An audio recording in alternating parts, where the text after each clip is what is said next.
Hi guys, my name is Alex, and today we'll delve into the case of a young mother who went out to celebrate New Year's and disappeared. Police uncovered some eerie clues, but couldn't get to the truth. It wasn't until 35 years later that there was a long-awaited breakthrough, and everyone finally learned what happened to her on that fateful New Year's Day.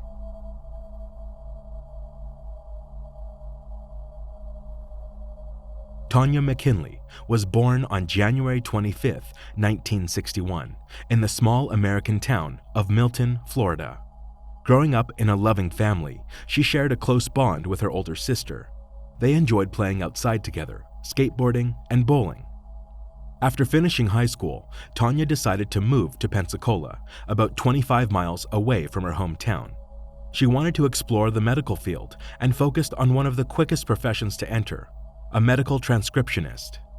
No medical degree was required to become one. All Tanya needed was to attend special courses. Her cousin, Vanita, chose to relocate with her, and the two women shared an apartment to save on rent. Soon after moving, Tanya met a guy named Tim, and they began dating. Eventually, they moved in together, and in 1983, their son, Timothy, was born. While Tanya was thrilled to become a mother, her relationship with Tim wasn't perfect. They argued quite often, and about a year after their child's birth, they decided to part ways. At the end of '84, Tanya temporarily moved in with her cousin, who by that time had a husband and 2 children. Tanya planned to find a place of her own and move out as soon as she gets the opportunity.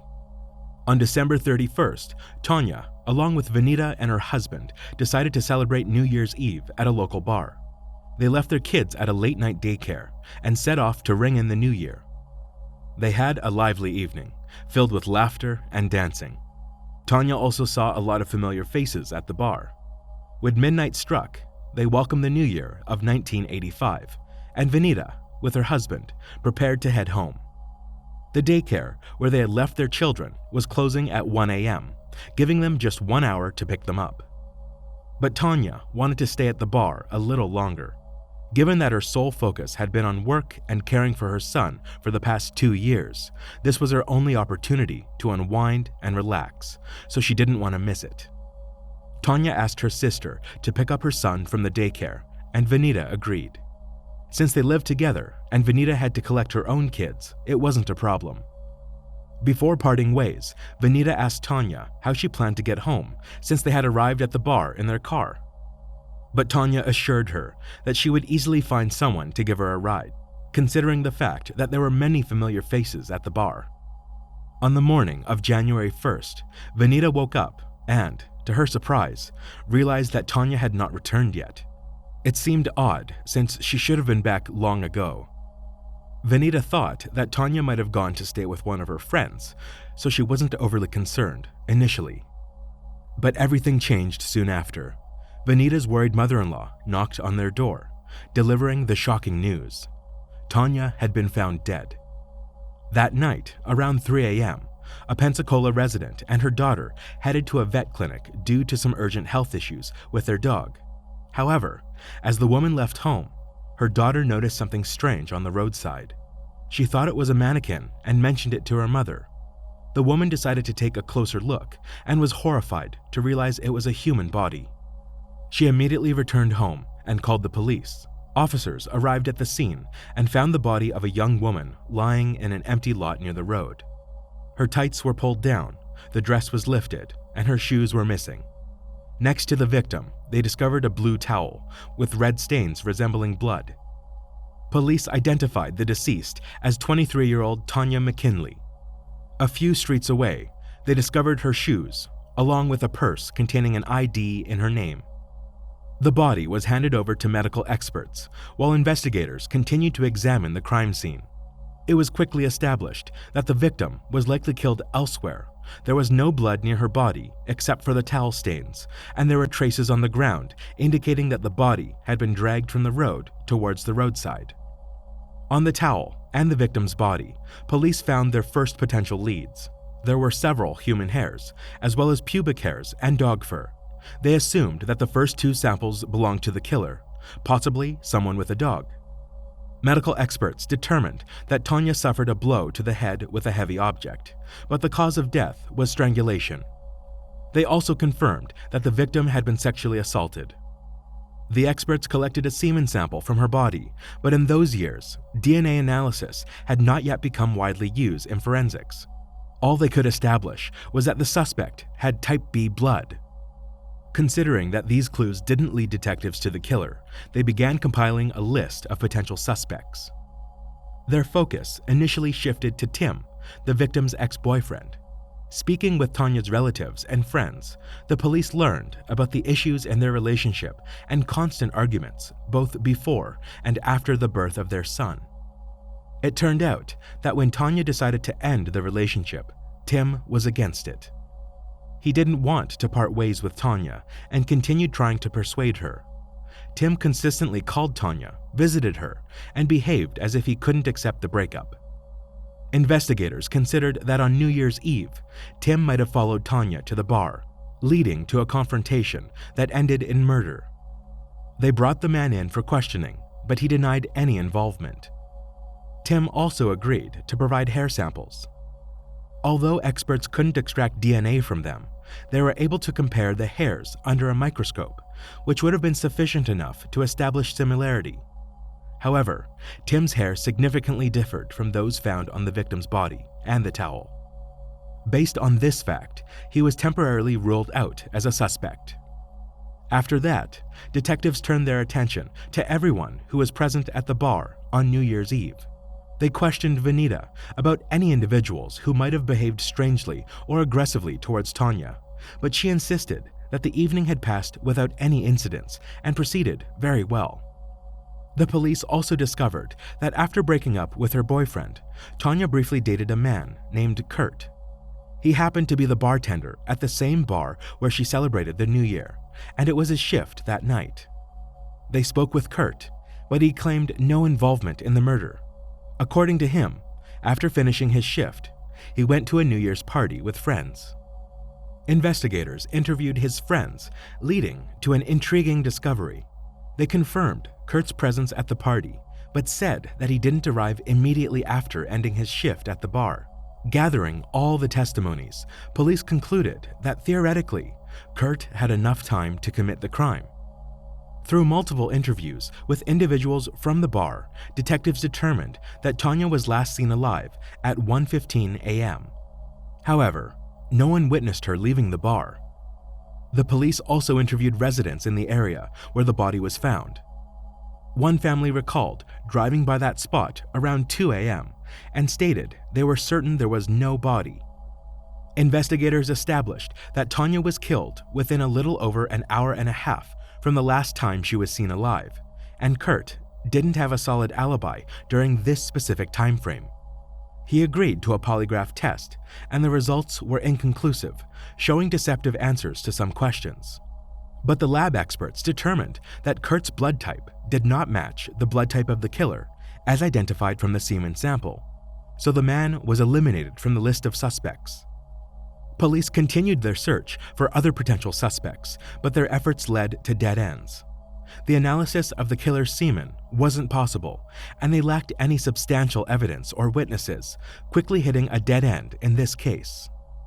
The only thing investigators were nearly certain of was that the perpetrator must have lived in the area where the body was found. This location was secluded from main roads, situated at the edge of an extensive residential area. Police doubted that an unfamiliar perpetrator would go there with the victim's body in a car without any knowledge of the area. Since then, the case remained unsolved for many years. Timothy, who was only 18 months old when his mother died, was raised by his father and Tanya's family. They all decided to shield the child from the truth about what happened to his mother. As he grew older, relatives told him that Tanya had died in a car accident. This continued until he turned 14. With Christmas approaching, the boy grew curious about the gift his father had prepared for him. Timothy decided to search through his father's closet, only to stumble upon something far more chilling than a mere present. He found a letter written by his father, addressed to the popular TV host, Montel Williams. In the letter, the man asked him to mention the unsolved murder of Tanya, hoping that the publicity would help move the case forward. Timothy read detailed accounts of the murder in the letter, and that's how he learned the true fate of his mother. In the early 2000s, the local police department reopened Tanya's case, hoping that advancements in DNA analysis would help identify the killer, so they sent all available evidence to the laboratory. Upon examination, experts concluded that the blood on the blue towel found near the body did not belong to Tanya, but to an unknown man. They obtained his DNA profile and uploaded it to the FBI database, but there are no matches. The case went cold again until it was reopened in 2015, exactly 30 years after the murder. The killer's DNA still had not appeared in the FBI database, prompting detectives to try a different approach. Modern tools allowed them to search not only for exact matches, but also for partial ones. They considered the possibility that the database might contain relatives of the killer, which could lead them to the suspect. They began to search and eventually narrowed their focus to a specific individual from the FBI database. His DNA shared some patterns with the sample from Tanya's killer, but the resemblance was relatively weak. Police delved into his family background, even reaching out to his relatives. They agreed to assist and even provided their DNA samples for comparison. After examining the samples, experts reached a disheartening conclusion. They found that this family had no connection to the suspect, leaving the detectives, once again, with no substantial leads. In 2018, journalist Tony Adam took an interest in this case. Despite not specializing in crime, his personal interest in this subject drew him to the unsolved murder of Tanya. He wanted to help and reached out to the investigators handling the case. Detectives approached his willingness to help with a degree of skepticism. While an experienced journalist, Tony had no background in criminal investigations. However, given the lack of progress in the case, police figured he couldn't make things worse. The journalist joined the investigation and established connections with Tanya's family. They could see his genuine interest in resolving the case and the significant effort he was putting into it. For instance, he worked to garner media coverage for the case, bringing additional attention to it. He also brought a fresh perspective to an investigation that had lingered for over 3 decades. A year later, in 2019, detectives decided to make another attempt to find the killer's relatives. This time, they sought assistance from Parabon, a company specializing in genetic genealogy. In their previous attempt, investigators had only looked for potential relatives through the FBI database, which contained samples from various criminals. However, Parabon examined public genetic databases significantly broader in scope. Anyone could upload their DNA sample to these databases for purposes such as finding relatives or exploring their ancestry. Experts diligently worked through potential relatives of the killer, methodically examining their family trees to identify someone fitting the criteria of their suspect. They sought a man who, in 1985, was old enough to commit the crime and lived in the area. This process took almost a year, presenting an incredibly challenging task for the experts. However, in February 2020, they finally identified a man who theoretically could be the killer. It was 57-year-old Daniel Wells, who lived in the same city at the time of the murder. Detectives delved into his background and found that Wells had come to the attention of the police several times. In the late 80s, he was arrested for assault and later for indecent exposure. As of 2020, Daniel continued to live in Pensacola, working as a carpenter with a wife and children. But detectives needed a sample of his DNA for a direct comparison with the killer's profile to establish his potential connection to this murder. Due to the absence of any solid evidence, police proceeded cautiously with Daniel, fearing he might flee once he realized he had been identified.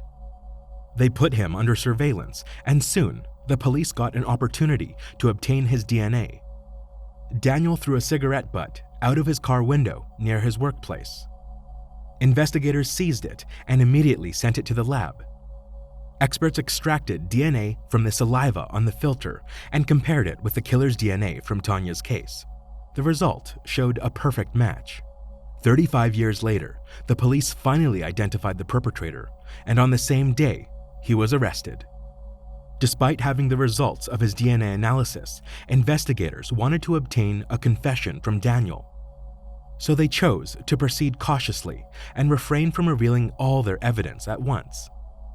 They asked patrol officers to pull over the suspect's car under the pretext of a standard ID check. Detectives then approached Daniel and told him that he needed to go to the station with them. They deliberately withheld any additional information, keeping him in suspense. During questioning, investigators slowly directed the conversation towards Tanya's murder, asking about Daniel's whereabouts that night. Initially, he denied ever knowing the woman, and that's when detectives revealed that his DNA was found at the crime scene. Daniel continued to deny everything, but grew increasingly nervous with each question. Detectives emphasized the undebatable nature of the DNA results, leaving him no chance of avoiding consequences. They made it clear that the only way to ease his situation was to confess. And it worked. At some point, Daniel began to speak.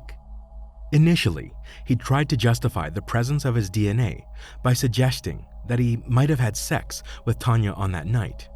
But detectives didn't believe this version and continued to demand the truth. And eventually, Daniel confessed to killing Tanya on that New Year's Eve. However, his story raised some serious questions. He admitted to being at the bar where he met Tanya, who mentioned she was looking for a ride home, so Daniel offered to help. According to his story, they went to his house, where they drank and engaged in consensual intimate intercourse. But then, an argument erupted between the two, and Daniel claimed he can't remember the cause of it. The situation escalated to the point where Daniel, in a fit of rage, grabbed a heavy wooden cutting board and struck Tanya on the head. Realizing she had died, he panicked.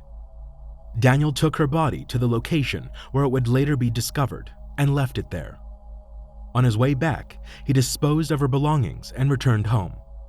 When asked about the dog hairs found on the victim's clothes and towel, he explained that his roommate had a black Labrador and those hairs were indeed black. Daniel's story sounded like an attempt to minimize his own responsibility.